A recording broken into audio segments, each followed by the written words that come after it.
The mechanic didn't expect his hands to shake like that, not from fear, but from the weight of the woman collapsing in front of him. Her voice was barely a whisper as she said, "Please, don't let me fall." And as he held her up on that quiet roadside, he had no idea this moment would cost him his job and change his life the very next day. Mark Dawson wasn't a man people usually noticed. He was quiet, gentle, and worked long hours at a small auto shop on the edge of town. He fixed cars the way some people knitted sweaters, patient, careful, always humming softly under his breath. Most mornings he arrived before dawn, carrying the same old thermos of coffee and the same worn-out lunchbox his daughter had decorated with stickers years ago. His boss, Mr. Harlan, was a strict man, not cruel, but cold, the kind of person who measured life in hours billed, parts sold, and problems avoided. "Stay focused," Harlan often said. "No distractions. We do the job, nothing more." And Mark followed that rule. Or at least, he did, until one morning in early winter. It was just after 7 a.m. The sky was still pale blue, the air crisp, and Mark was driving to work along the quiet back road he always took. As he rounded a bend, he saw something up ahead, a patrol car parked crookedly near a ditch, lights blinking faintly. And then he saw her, a woman in uniform, leaning against a hood, struggling to stay upright. Mark pulled over immediately. He jumped out and called, "Ma'am, are you all right?" She turned toward him, wincing in pain. I twisted my leg," she said between breaths. Can't stand on it." Mark reached out, steadying her before she collapsed. "Here, let me help you," he said gently. She gripped his arm tightly. "Thank you. I didn't know if anyone else would come by this road." Mark helped her lower herself onto the front seat of her patrol car. She explained that she had stepped wrong while inspecting something in the ditch and felt something pop in her knee. "I tried to call it in," she said, "but the radio keeps cutting out, and I didn't want to leave the car." "Don't worry," Mark said. "I'll stay with you." He pulled out his phone and dialed emergency dispatch. As they waited, she closed her eyes and whispered, "I'm Officer Reyes. Thank you for stopping." He smiled. "I'm just Mark." A simple moment, a simple act of kindness, but it would stir up more trouble than he imagined. By the time the paramedics arrived, Mark was already late to work. 20 minutes late. He called the shop, but his boss didn't answer. And when Mark finally walked into the garage, still smelling faintly of cold air and engine oil, Mr. Harlan was waiting, arms crossed, jaw tight. "You're late," he said flatly. "I know, sir. I stopped to help an injured." Harlan raised a hand sharply. "Mark, I don't care who you helped. That's not our job." Mark blinked, genuinely confused. "I couldn't just leave her there." Harlan stepped closer. "I've told you before," he said. "We don't mix personal business with work. We don't waste company time. You want to be a hero on your own clock? Fine, but not on mine." "It wasn't about being a hero," Mark said softly. "It was the right thing to do." Harlan's expression hardened. "Well, the right thing for me is keeping the shop running. So pack your things. We're done." Those words cut through Mark like a blade. "You're firing me?" he whispered. Harlan didn't hesitate. Effective immediately. Mark stood still. No anger, just disbelief.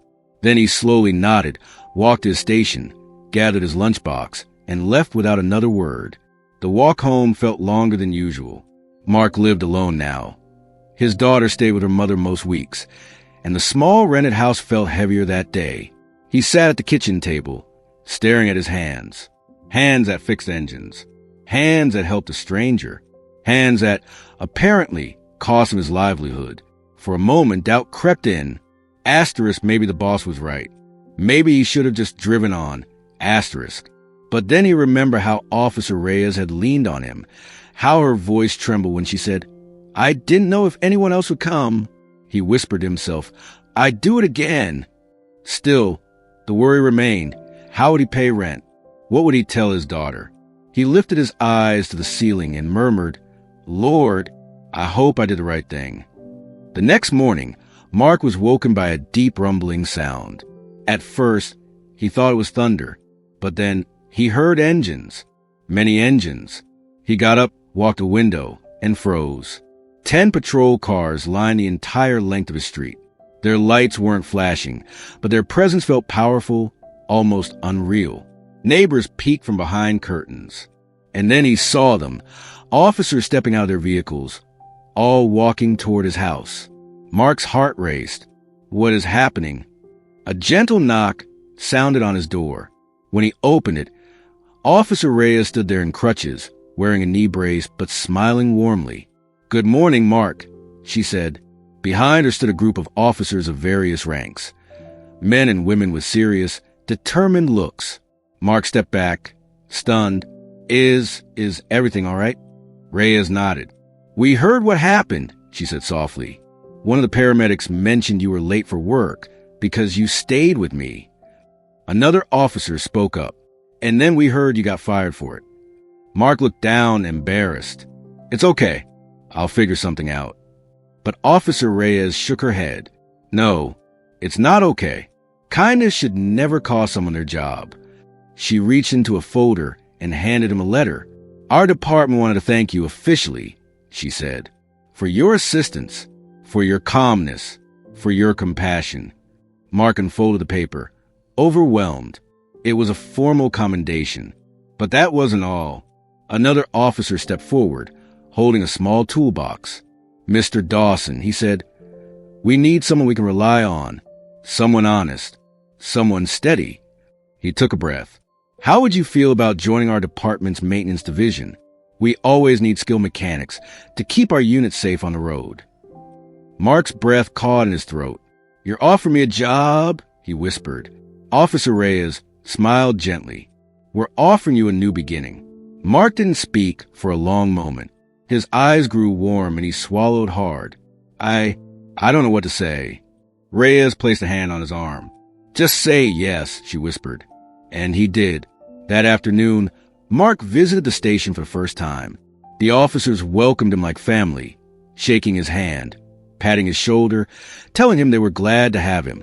Within a week, he had a steady job, one that valued honesty more than speed, compassion more than profits. He even found himself smiling more, humming again as he worked on the patrol cars that now felt like part of his purpose. One evening, as Mark tightened a bolt under a squad car, Officer Reyes walked into the garage. "How's the new job treating you?" she asked. Mark looked up, wiping his hands. "I feel useful," he said softly, "like I'm supposed to be here." She nodded with understanding. "You did a simple thing," she said. "You helped someone. But sometimes the smallest act of kindness is the seed of something much bigger." Mark looked around the garage, the tools, the cars, the people who now treated him with respect. "Funny," he said with a half smile. "My old boss said helping you wasn't our job." Reyes tapped her crutch lightly. "Well," she said, "looks like God had a different job in mind." Mark laughed gently, the stress finally easing from his shoulders. And that night, as he walked home beneath the quiet stars, he whispered a quiet thank you for the unexpected path that had led him exactly where he needed to be. Sometimes the smallest act of kindness can change someone's world.